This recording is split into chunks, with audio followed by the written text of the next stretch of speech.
booking. Niko bili spambele ni wamenya na booking. Niko nina mshati chuku nini jita booking. Nere nili koda mbudoza inacho booking. Manangari mzima mifa.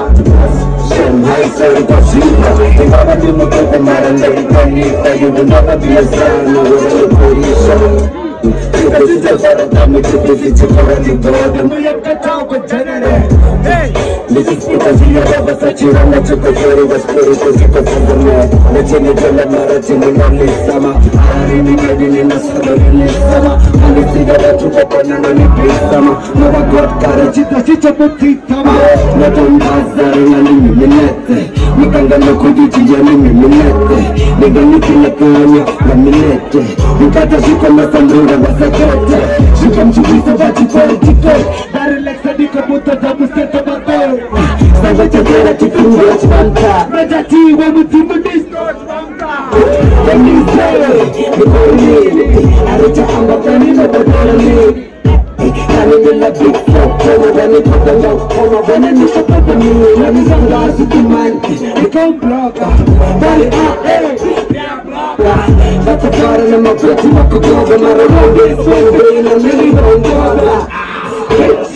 Very catchy. It's a new fun and the core in the catchy. Maraba catcher, we give a catcher. I can't remember from me, but they've been on terror.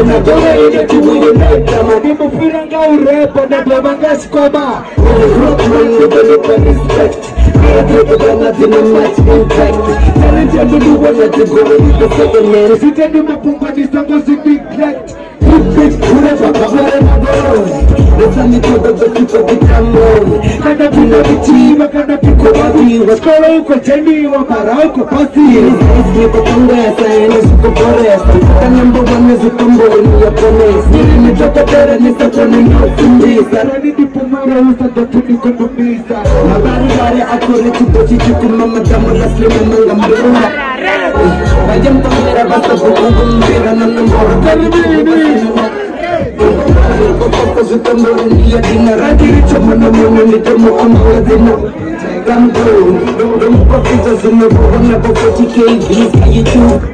Let's go! Come on, this goes man. We